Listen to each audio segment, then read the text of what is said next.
Well, hello guys, welcome to another video. This is pretty different to what I usually do, mainly just progress videos, so I haven't really made many guides. I've only done really a Vorkath one in the past, like pretty much the day after it came out, so that's useless now. So here we go, here is a Ironman Herblore Secondaries guide. I haven't really seen many of these, I've seen individual ones. I know DVS did a Herblore guide a couple of years ago, which he sort of went into the secondaries for that, but this is going to be more in depth. It's going to be only focusing on the secondaries, so I'm not going to be telling you how to get your herbs or that sort of thing. It's just going to be each secondary, I'll show you the method and the fastest way to get them efficiently. So that's pretty much it. I'm going to be showing all the ones that are on screen now. The last three, Limpwurts, Eyes of Newt and Chocolate Dust, are very fast and pretty simple to get, so I'm not really going to go in depth with those. I'll just do a quick sort of sentence on each one just to explain how to get them. But with the rest, I'm going to show you all the numbers, how many you can get per hour, the fastest way to train them, what you're going to need, the stats, that sort of thing. So I hope you enjoy the guide, I hope you find it useful, and I will see you with the first secondary. Alright, so the first secondary I'll be looking at is Snape grass. This is used to make prayer potions and fishing potions, although you'll only really be using them to make prayer potions because fishing potions are very useless. For the method I'm about to show you, I recommend having 72 magic and access to the Lunar Spellbook for the Waterbed Island teleport. You can expect to collect around 1,250 Snape grass per hour with the following method.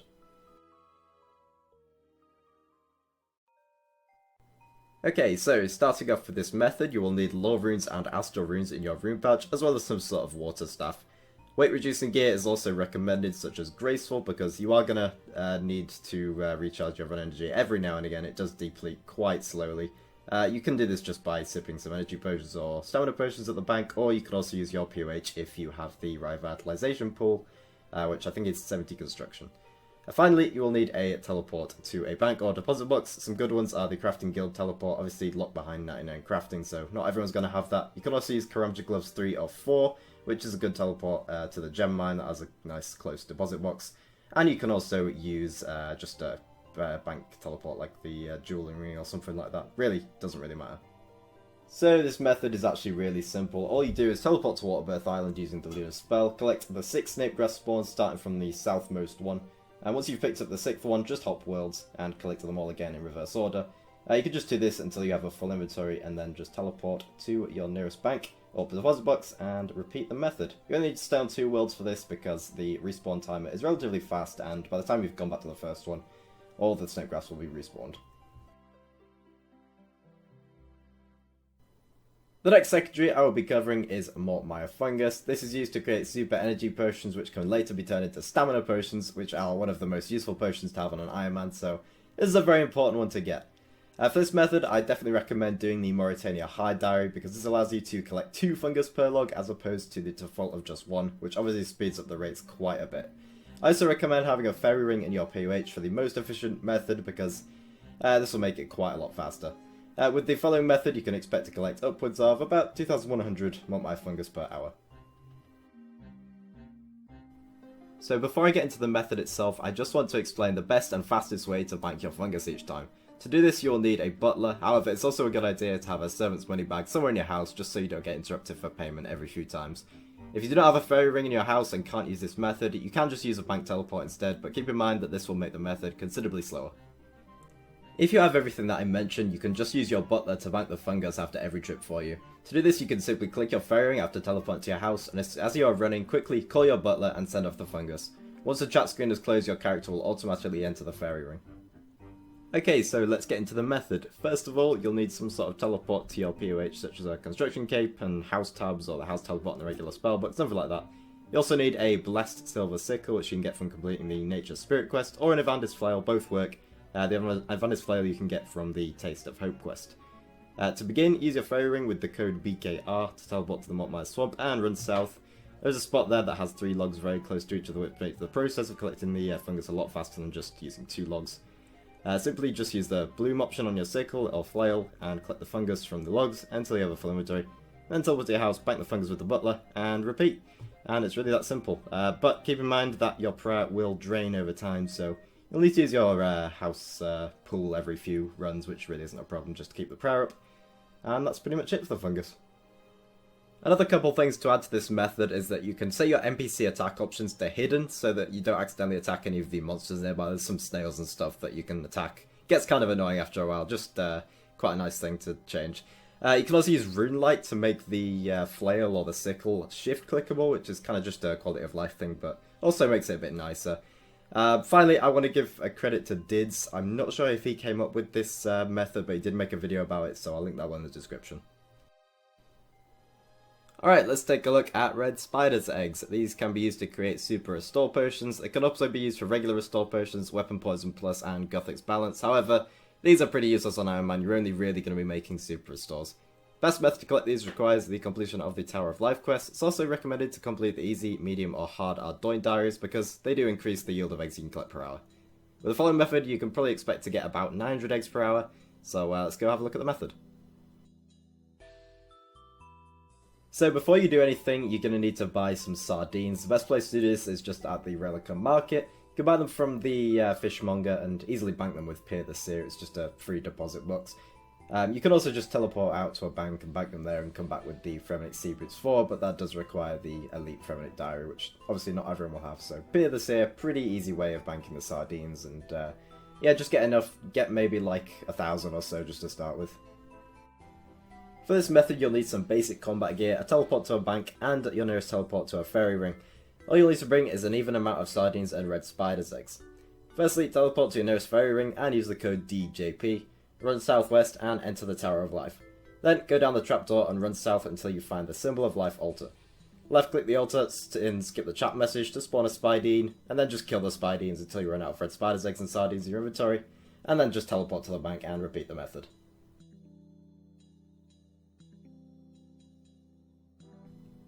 The next secondary I'm going to cover is white berries, which can be used to create defense potions and super defense potions. For the method I'm going to show you, you'll need 59 farming. There are other methods to collect white berries, such as on Lava Dragon Isle or near Letya. However, as this guide is more focused on efficient methods, I'm only going to show the best method of collecting them.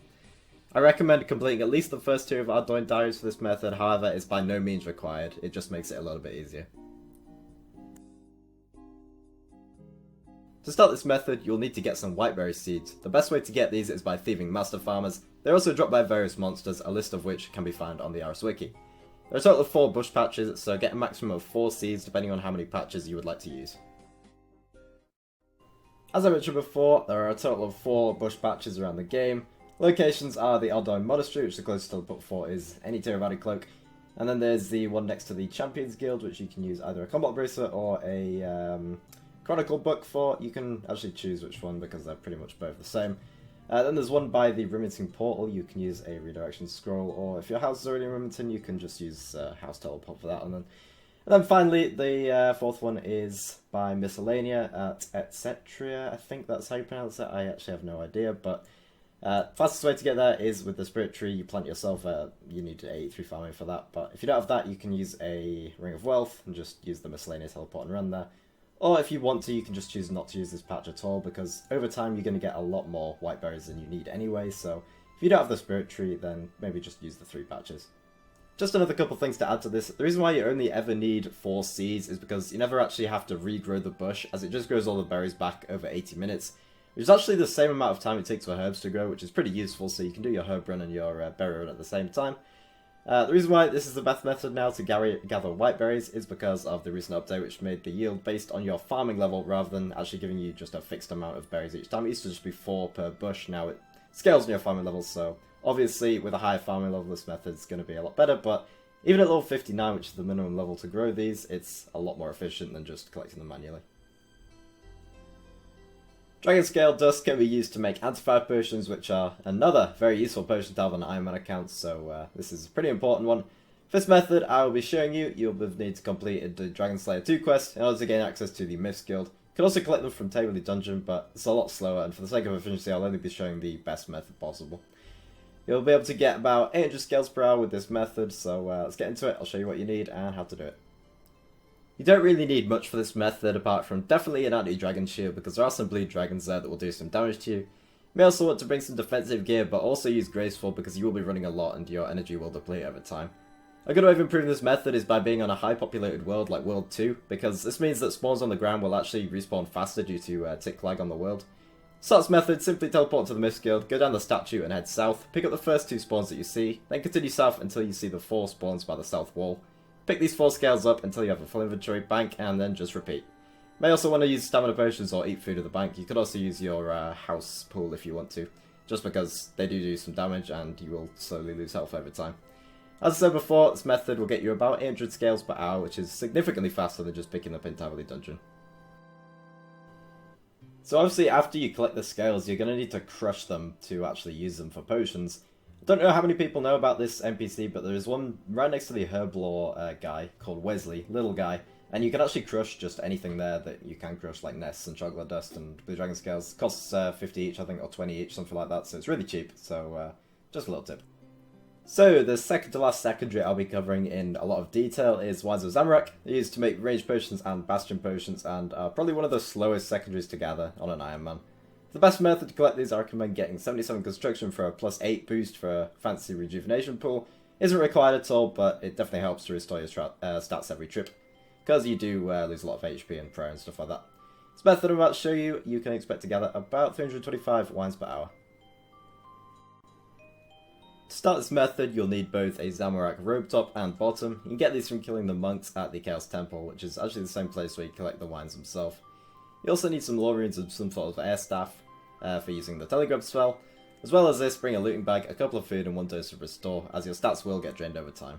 Also forgot to mention this, but you will also need some way of teleporting to your house if you plan on using your pool between trips. You could just put earth runes along with your law runes in a rune pouch to save inventory spaces, or you could just use a construction cape if you have it.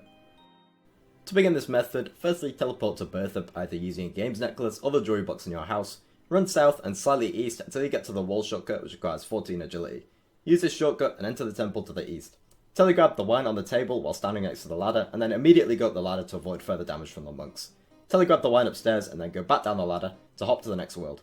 As with the Snape grass, you can just use 2 worlds for this method because the wines do respawn relatively fast. Once you have a full inventory, use the wilderness ditch outside the temple and fill your looting bag. This allows you to effectively double the number of wines you can collect per hour before needing to bank. After filling up your looting bag and inventory, teleport out, use your rejuvenation pool, bank and repeat the method. As I mentioned before, this is quite slow and you can only expect to get about 325 wines per hour. The final secondary that I'll be going through in some detail is crushed nests, which are used to make sourdough and brews. I'll be showing 2 methods for getting these, being birdhouses and giant mole. For the first method I'll be showing, I recommend having at least 59 hunter and 60 crafting for you birdhouses, and for mole you'll want to have the Falador hard diary completed for the mole tracker, as well as relatively high combat stats. Alright, so let's get into the first method. I'm going to show you what you need. So I'm not going to be going into massive detail with birdhouses, as there are already a few guides on them. I will link Alkin's guide in the description as he explains the method in quite a lot of detail. However, I will still give you some tips on how to improve your birdhouse runs. To start, I recommend either having all the required items for birdhouse runs in the same place in your bank, or by making use of the Runelight Bank Tags feature, which allows you to access certain items together even if they're in different parts of the bank.